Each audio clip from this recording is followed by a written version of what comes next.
तो हेलो सांग मैंने जय माँ वैष्णवी देवी पूर्व वीडियो रे मुझे जे मो बाप घर को आसी कहीं मो बाप घर महोत्सव माने अष्टपहर जोटा को कह जाए ये मो बाबा और ये होती मो माँ दीज तो मु आसनी मो बाप घर को माने अष्टपहर देखापी यहाँ अष्टपहर प्रथम दिन मु संध्यार ही आसनी माने 2 दिन हुए अष्टपहर जेहेतु तो यहाँ प्रथम दिन सेकेंड दिन कालिकी आनी तो ये समस्ते माने बसते माने भजन कीर्तन हुए जोटा कि संध्यारे मेली होता माने ठाकुर आगे माने महोत्सव हुए आपण आड़े एमती हुए कि ना मुझे जानी कमेंट रे निहाती कहबे जे आपण आड़े एमती हुए कि ना। तो ये होचुनी मो बड़ बाबा यही माने करथिले जे माने महोत्सव मो बड़ बाबा ही तांकर मानसिक थिला किछि तो से ही महोत्सव करथिले। तापर ये मो दादा बड़ दादा ये तांको झियारी की माने मो आउ जने भाई रो झियो को नेकी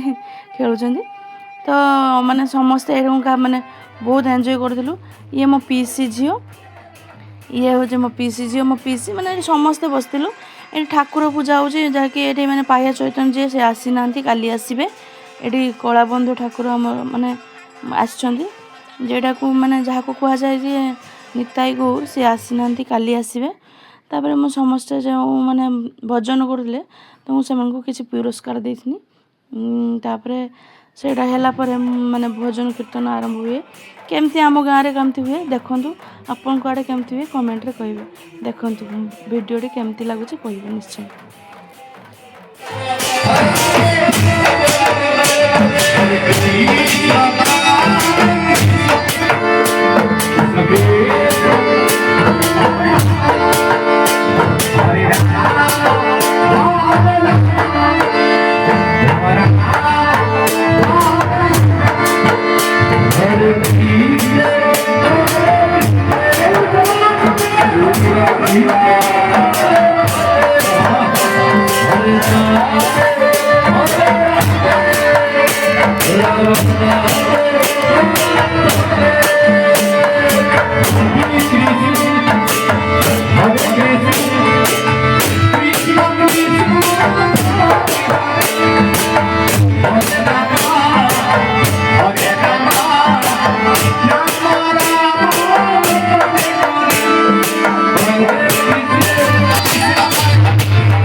আমার ভাউজা মানে নাচুଛନ୍ତି ଟିକେ ହୁଳ ହୁଳି ଦିଅନ୍ତୁ ହୁଳ ହୁଳି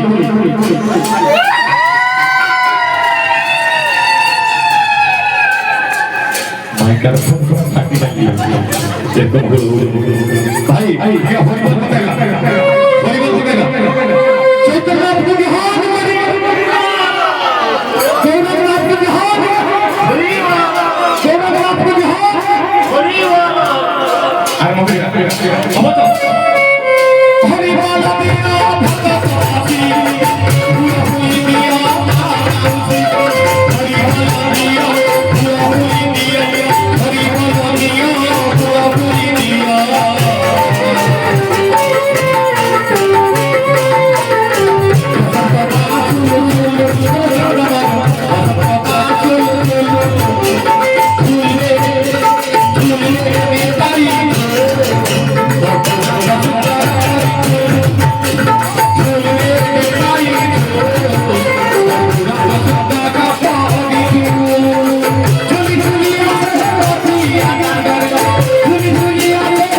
सरला पर आमे भी समस्ते टिके नाचीलु कहीं माने एटा गोटे ही खुशी माने बाप घर तो समस्ते भी माने नाचीले मो काकी मैंने भाउज समस्ते बहुत खुशी से एंजॉय कलु। तापर आम ऊपर को पलि आसलु खाइबा कि छात उपर खिया दिया होता।